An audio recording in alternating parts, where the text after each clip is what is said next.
Hello students, welcome back to my YouTube channel Sunil chemistry zone. તો આપણે જે MS Chauhan question answer સિરીઝની શરૂઆત કરી હતી એના ક્વેશ્ચન નંબર 1 to 5 આપણે ઓલરેડી આગળ સોલ્વ કરી ગયા છે. હવે નેક્સ્ટ ક્વેશ્ચન આપણે ફર્ધર કન્ટિન્યુ કરીએ. એમાં ક્વેશ્ચન નંબર 6 છે. આગળ ક્વેશ્ચન આપ્યો છે આ રીતનો: મિથાઇલ ક્લોરાઇડમાંથી મિથેનની બનાવટ આપેલી પ્રક્રિયા નીચેનામાંથી ખાલી જગ્યા દ્વારા મેળવી શકાય છે. ક્વેશ્ચન બહુ ઇઝી છે, જસ્ટ ખાલી એના બેઝિક ફંડાને સમજી લેવાની જરૂર છે. ઓપ્શન આપેલા છે, જુઓ: ZnH+, lithium aluminium hydride, magnesium ઇથરમાં બનાવેલું દ્રાવણ અને H2O, અને આપેલ બધા જ. હવે એમાં તમે એક વસ્તુ જોઈ શકો છો કે અહીંયા જે આપેલા છે આપણને ZnH+ અને લિથિયમ એલ્યુમિનિયમ હાઇડ્રાઇડ LiAlH4, જેને LaH તરીકે પણ ક્યારેક દર્શાવતા. આ જે બતાવ્યા છે રિડ્યુસિંગ એજન્ટ છે, મતલબ રિડક્શન કરતા પદાર્થ છે. અને રિડક્શન કરતા પદાર્થ હોય તો એ શું કરે? હાઇડ્રોજન દાન કરે. તો એ આ જે પ્રક્રિયક આપેલા છે એ પ્રક્રિયક CH3Cl જે છે એને શું કરશે? હાઇડ્રોજન દાન કરાવશે અને ત્યાંથી ક્લોરીનને રિમૂવ કરાવે. તો મતલબ જે રિએક્શન થાય, રિએક્શન એકચ્યુઅલી આ રીતે જોવા મળે: CH3Cl, અને જો પ્રક્રિયામાં તમે લિથિયમ એલ્યુમિનિયમ હાઇડ્રાઇડનો ઉપયોગ કરો અથવા તો પછી ઝીંક ધાતુ અને H+, જ્યાં HCl નો યુઝ થતો હોય છે, એનો તમે જ્યારે યુઝ કરો ત્યારે આ શું કરશે? H- દાન કરશે. H- દાન કરશે, અહીંયાથી Cl- રિમૂવ કરી નાખશે અને પ્રોડક્ટ શું આપશે? CH4 methane. તો આપણી પાસે બે ઓપ્શન તો સાચા છે. ત્યાર પછી ત્રીજો એક ઓપ્શન આપેલો છે જેમાં તમે જોઈ શકો છો, જુઓ, પ્રક્રિયક છે CH3Cl અને એની પ્રક્રિયા બતાવે છે મેગ્નેશિયમ ધાતુ સાથે. મેગ્નેશિયમ ધાતુ સાથે પ્રક્રિયા હોય અને ડ્રાય ઇથર જ્યારે દ્રાવક તરીકે વાપરેલો હોય તો તમને ખબર છે કે આ જે પ્રક્રિયા આપેલી એ કઈ છે? ગ્રિગ્નાર્ડ પ્રક્રિયા આપેલી છે. ગ્રિગ્નાર્ડ પ્રક્રિયકની બનાવટ બતાવી. ગ્રિગ્નાર્ડ પ્રક્રિયક માટે આ મેગ્નેશિયમ ધાતુ આ બંનેની વચ્ચે બંધ બનાવીને જોડાશે એટલે સંયોજન બનાવશે CH3MgCl. તો આ શું બની ગયું? ગ્રિગ્નાર્ડ પ્રક્રિયક. હવે જે ગ્રિગ્નાર્ડ પ્રક્રિયક આપ્યો છે એની આગળ H2O વડે જ્યારે પ્રક્રિયા કરવામાં આવે તો જે બંધ બને છે એ જ બંધ અહીંયાથી તૂટી જાય. તો અહીંયાથી બંધ તૂટી જશે. જેવો બંધ તૂટશે આમાંથી H+ આયન અને OH- આયન છૂટા પડે. એમાંથી H+ આયન CH3 સાથે જોડાશે અને નિપજ બનાવશે CH4, અને બાકી જે ભાગ રહી ગયો એ મેગ્નેશિયમ અને ક્લોરીન સાથે જોડાશે એટલે MgOHCl તરીકે છૂટો પડી જાય. તો તમે જોઈ શકો છો ત્રણે ત્રણ પ્રક્રિયકોનું કામ એક જ છે, હાઇડ્રોજન દાન કરે છે, રિડક્શન પ્રક્રિયા દર્શાવેલી છે. તો અહીંયા બતાવ્યો છે મુજબ A, B અને C ત્રણે ત્રણ દ્વારા આ પ્રક્રિયક નિપજ તરીકે મેળવી શકાય છે. મતલબ આપણો જે આન્સર હશે એ શું હોવો જોઈએ? આપેલ બધા જ હોવો જોઈએ. ચલો, ત્યાર પછીનો બીજો એક ક્વેશ્ચન આપ્યો છે, સ્ટીરિયો કેમિસ્ટ્રીનો ક્વેશ્ચન આપ્યો છે આપણને.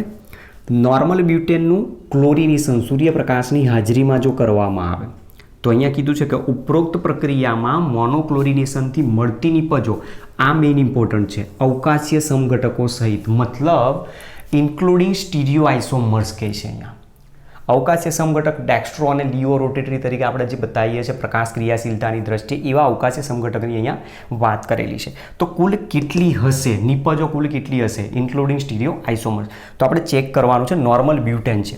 હવે નોર્મલ બ્યુટેન આપેલો હોય તો તમે જુઓ કે નોર્મલ બ્યુટેન હોય તો જનરલી આપણે આ રીતે દર્શાવતા હોય. હવે નોર્મલ બ્યુટેનનું જ્યારે ક્લોરિનેશન કરવામાં, અને ક્લોરિનેશનમાં અહીંયા ચોખ્ખું જ કીધું છે એક જ વખત ક્લોરિનેશન થવું જોઈએ, મતલબ મોનોક્લોરિનેશન. તો અહીંયા તમે જોઈ શકો છો જે કાર્બન આપેલા છે એ કાર્બન છેડા ઉપરના બંને પ્રાઇમરી છે અને અંદર જે આપેલા છે બંને સેકન્ડરી. મતલબ બે પ્રકારના કાર્બન છે તો બે જ જગ્યાએ વિસ્થાપન પ્રક્રિયા પોસિબલ છે, કાં તો આ કાર્બન ઉપર કાં તો આ કાર્બન પર. એક જ નિપજ આવશે 1 ક્લોરોબ્યુટેન. તો પહેલી પ્રોડક્ટ આ રીતે બતાવી શકીએ છીએ, C અને અહીંયા મૂકી દો Cl. પછી એની જગ્યાએ સેકન્ડરી કાર્બન ઉપર પ્રક્રિયા આપો, અહીંયાથી આપશો પ્રક્રિયા તોય 2 ક્લોરોબ્યુટેન બનાવશે, અહીંયાથી પ્રક્રિયા થશે તો પણ 2 ક્લોરોબ્યુટેન બનાવશે. તો અહીંયા ક્લોરીન ગોઠવી દો. આ રીતની નિપજો મળી. હવે એમાં તમે જુઓ ઓલરેડી બે તો પ્રોડક્ટ આપણને મળી, પણ એમાંથી કોઈની પાસે કિરાલ કાર્બન છે ખરો એ આપણે ચેક કરવા. તો આપણું જે મૂળ પ્રક્રિયક છે આ રીતે છે, CH3 CH2 CH2 CH3. હવે જ્યારે પ્રક્રિયા કરી તો એક નિપજ આવી CH3 CH2 CH2 CH2Cl. તો આમાં તો તમે જુઓ કાર્બન ઉપર બંને વેલેન્સી કોમન, અહીંયા બંને વેલેન્સી કોમન, અહીંયા બંને વેલેન્સી કોમન, અહીંયા ત્રણ વેલેન્સી કોમન, તો મતલબ આમાં કોઈ કિરાલ કાર્બન નથી. આમાં ચેક કરો જુઓ CH3 CH CH2 CH3. તો તમે આની અંદર આ જે કાર્બન આપેલો છે તમે ધ્યાનથી જુઓ. એક વેલેન્સી આટલો ભાગ છે, બીજી વેલેન્સી ક્લોરીન છે, ત્રીજી વેલેન્સી CH3 છે અને ચોથી વેલેન્સી છે અહીંયા હાઇડ્રોજન. મતલબ આ જે કાર્બન આપેલો છે કિરાલ કાર્બન છે અને કિરાલ કાર્બન જો હાજર હોય તો એના સ્ટીરિયો આઇસોમર્સ આપણને ખબર જ છે, કિરાલ કાર્બન હોય તે પ્રકાશ ક્રિયાશીલતાનો ગુણધર્મ દર્શાવી શકે છે. તો એ દરમિયાન એના ડેક્સ્ટ્રો અને લીવો ડી અને એલ બંને અવકાશીય સંઘટકો પોસિબલ હોય, જેના કારણે તમે કહી શકશો કે એક નિપજ 1 ક્લોરોબ્યુટેન મળે છે અને 2 નિપજો અવકાશીય સંઘટક સ્વરૂપે મળે. એટલે ટોટલ અહીંયા પ્રોડક્ટ કેટલી હોવી જોઈએ? 3 હોવી જોઈએ. તો આપણો જે આન્સર છે, આન્સર શું આવશે? 3 આન્સર આવશે.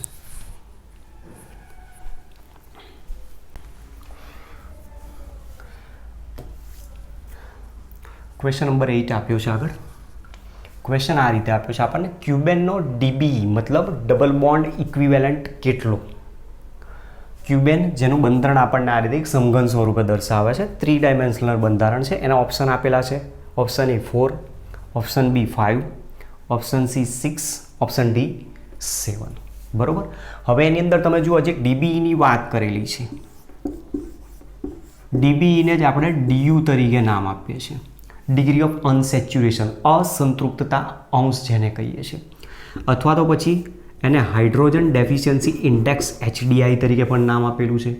આ બધી ટોપિક વિશે આખો જે ટોપિક છે એના વિશે મેં સંપૂર્ણ ડિટેલમાં આખો એક વિડીયો પણ બનાવેલો છે કે જે વિડીયો તમને યુટ્યુબ ઉપર સ્ટાન્ડર્ડ 11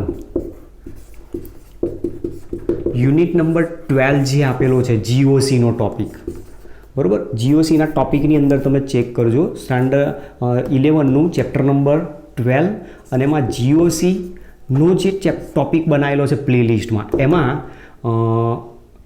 વિડીયો નંબર 06 જોજો, લેક્ચર નંબર 6 આપેલો છે. એની અંદર મેં સંપૂર્ણપણે બધી ચેક સ્ટાર્ટિંગથી ડિટેલમાં બધી જ માહિતી આપેલી છે.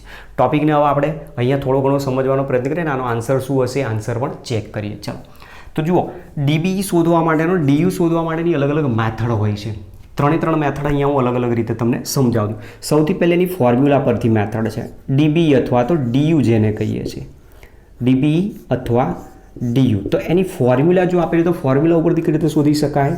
C+1 - H + X - N/2. તો ક્યુબેન આપેલો છે, ક્યુબેનમાં તમે જોઈ શકો છો 1 2 3 4 5 6 7 8, મતલબ કાર્બનની સંખ્યા કેટલી છે? 8. હવે એક કાર્બનને ટાર્ગેટ કરો તો 1 2 3 વેલેન્સી તો ઓલરેડી કમ્પ્લીટ થઈ ગઈ, તો એક હાઇડ્રોજન હશે 8 કાર્બન ઉપર, તો એની ફોર્મ્યુલા શું થઈ જશે? C6H8. હવે ફોર્મ્યુલા ઉપરથી તમે શોધી શકો છો, therefore DU is equal to, તો કેટલો DU થાય જુઓ, કાર્બનની સંખ્યા 8 છે વત્તા 1 માઇનસ હાઇડ્રોજનની સંખ્યા પણ 8, હેલોજન નથી 0, નાઇટ્રોજન નથી 0, ભાગ્યા 2, તો બરાબર 9 ઓછા 8/2 એટલે 4, તો બાકી કેટલા રહ્યા? 5. મતલબ DUની વેલ્યુ કેટલી થશે અહીંયા? ટોટલ 5 થશે. એક આ મેથડ છે આપણી પાસે. ચલો, ત્યાર પછી બીજી પણ મેથડ છે. બીજી મેથડની અંદર ડીબી જો શોધવું હોય તો કઈ રીતે તમે શોધી શકો છો? તો એનું પણ સૂત્ર છે, ધારીઓ વત્તા 1 ઓછા ખૂણાઓ. આ સૂત્ર તમે ક્યારે યુઝ કરી શકો? કે જ્યારે 3 ડાયમેન્શનલ સ્ટ્રક્ચર તમને આપેલું હોય તો જ તમે આ ફોર્મ્યુલા વાપરી શકો, નહીંતર આનો યુઝ કરી શકતા નથી. તો આપણી પાસે આ તમે જોઈ શકો છો 3D મોડલ જ આપેલું છે. 3 ડાયમેન્શનની અંદર તમે આ સૂત્રનો ઉપયોગ કરીને સીધો જવાબ ચેક કરી શકો છો. તો જુઓ, આની અંદર ટોટલ ધારી કેટલી છે? તો આપણને સોલિડ સ્ટેટના ચેપ્ટર ઉપરથી જે લોકો 12થની ભણી ગયેલા છે ચેપ્ટરમાં એમને ખબર હશે કે સમઘનમાં અથવા કોઈ પણ ઘન આપેલો હોય તો એમાં કુલ ધારીઓ કેટલી ગણીએ છીએ આપણે? 12 ધારી ગણીએ છીએ. તો 12 ધારી આપી છે આપણને, તો 12 + 1 માઇનસ ખૂણાઓ કેટલા? તો ટોટલ ખૂણાઓ આપણને ખબર છે, એક ઘનની અંદર કુલ 8 ખૂણાઓ હાજર હોય. તો તમે જોઈ શકો છો અહીંયા 13 - 8 = કેટલા થાય છે? 5 થાય છે. તો એક આ મેથડ પણ આપણી પાસે છે.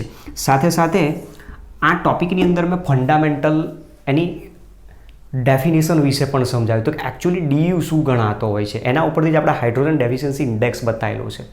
તો બંધારણ આપેલું હોય, ફોર્મ્યુલા આપેલી હોય તો કઈ રીતે શોધી શકાય? તો આપણી પાસે ફોર્મ્યુલા આપેલી હોય તો આના ઉપરથી શોધી શકીએ છીએ.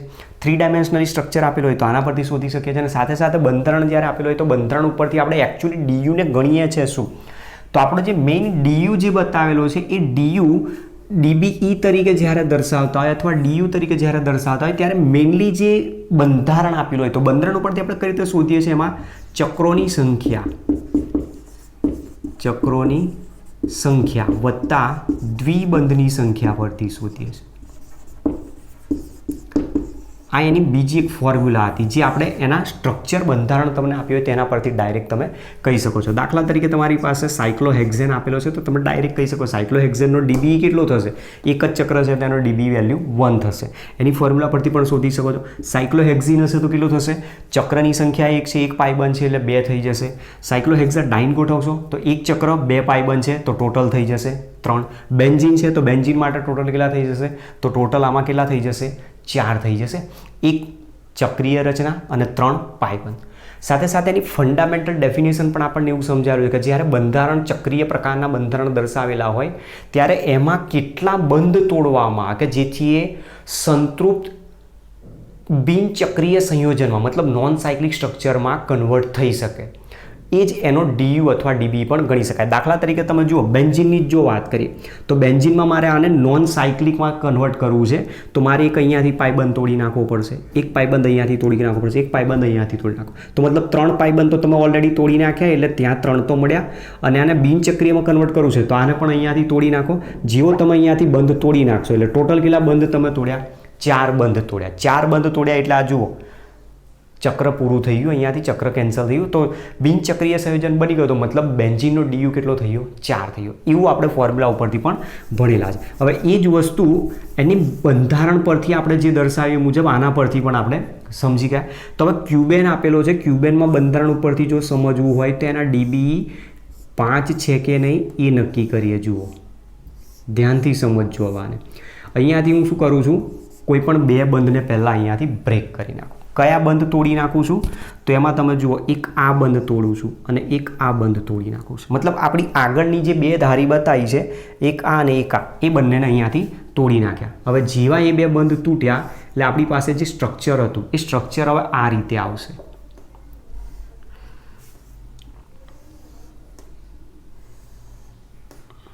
જો આ બંધ તો તોડી નાખ્યા છે આપણે એટલે એ બંધની કોઈ જરૂર નથી.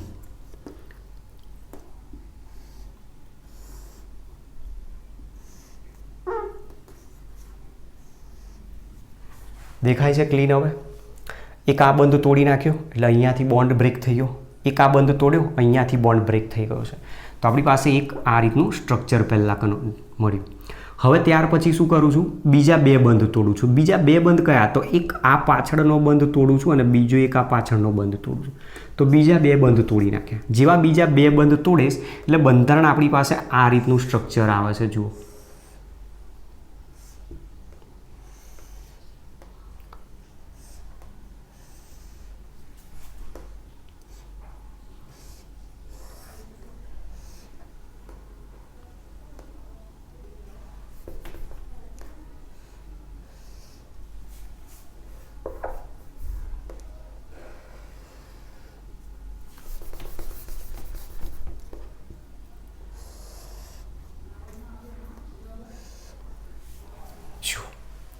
બરોબર છે. આપણું જે સ્ટ્રક્ચર આવે છે સ્ટ્રક્ચર એક્ઝેક્ટ આ રીતે જોવા મળતું. આને થોડોક અહીંયા ક્રોસ કરી લઉં નીચેથી એટલે બંધારણ વ્યવસ્થિત દેખાય આપણને. આ રીતનું છે. જુઓ ક્લિયર? તો કેટલા બંધ તોડ્યા? પહેલાં આ 2 બંધ તોડ્યા એટલે ડીયુ એના પરથી 2 મળ્યો. પછી બીજા 2 બંધ તોડ્યા તો ડીયુ પાછો એના પરથી 2 મળ્યો. હવે આની અંદર તો તમે જુઓ હજુ અહીંયા બંધારણ ચક્રીય છે. બંને બાજુ છેડા એના ક્લોઝ છે. તો ગમે તે એક બંધ અહીંયાથી તોડી નાખો. માની લો કે અહીંયાથી બોન્ડ બ્રેક કરી નાખ્યો. જેવો બંધ તમે અહીંયાથી તોડશો એટલે બંધારણ આખું બિનચક્રીય બની જશે. હવે બિનચક્રીય જે બંધારણ બનશે એ બંધારણ આપણી પાસે આ રીતનું આવશે.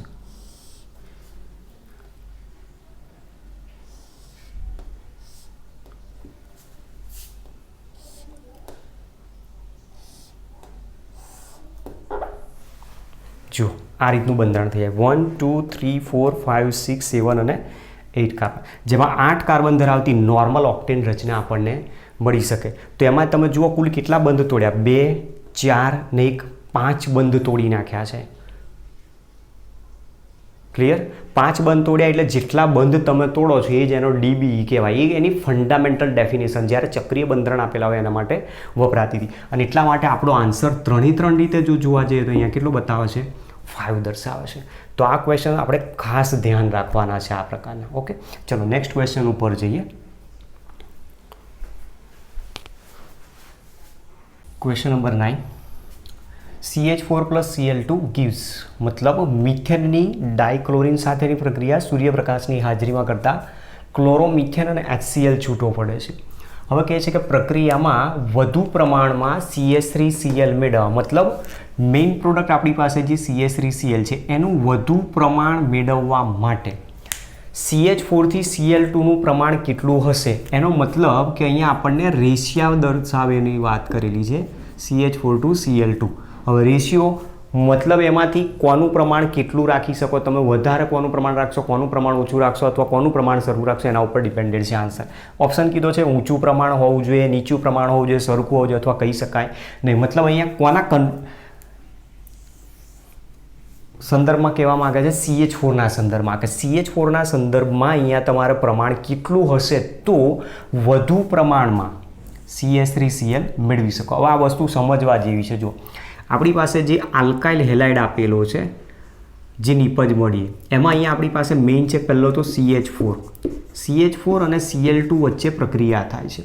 જો CH4 અને Cl2 વચ્ચે પ્રક્રિયા થાય તો આપણને એટલીસ્ટ એટલું તો ખબર છે કે એક વખત જો પ્રક્રિયા થશે તો CH3Cl તો બની જશે, પણ જો એમાં ક્લોરીનનું પ્રમાણ વધારે હશે, ધ્યાન રાખજો કોનું પ્રમાણ આપણે વધારે કહીએ છીએ, ક્લોરીનનું પ્રમાણ. જો ક્લોરીનનું પ્રમાણ વધારે હશે અને આનું પ્રમાણ જો ઓછું હશે તો ત્યાં ઘટના શું બનશે કે બીજી વખત ક્લોરિનેશન પ્રક્રિયા થાય અને બીજી વખત ક્લોરિનેશનની પ્રક્રિયા થશે તો ફરી પાછો CH2Cl2 બનાવશે અને હજુ આગળ ફરીથી ક્લોરિનેશનની પ્રક્રિયા થાય તો CHCl3 બનાવશે, હજુ આગળ ક્લોરિનેશનની પ્રક્રિયા થાય તો CCl4 બનાવી શકે છે. તો મતલબ એ દરમિયાન આનું પ્રમાણ કેવું થઈ જાય, ઓછું થઈ જાય. પણ આના કરતાં ઉલટું કરી નાખીએ કે માની લો કે હવે આ જે CH4 છે એનું પ્રમાણ HCl લઈ લેવામાં અને આનું પ્રમાણ ઓછું રાખવામાં આવે તો ઘટના શું બનશે કે આ બંને પ્રક્રિયકો વચ્ચે પ્રક્રિયા થઈને મોનોક્લોરિનેશનથી CH3Cl જ સીધો બની જશે. પછી આગળ પ્રક્રિયા ક્લોરીન વપરાઈ ગયો એટલે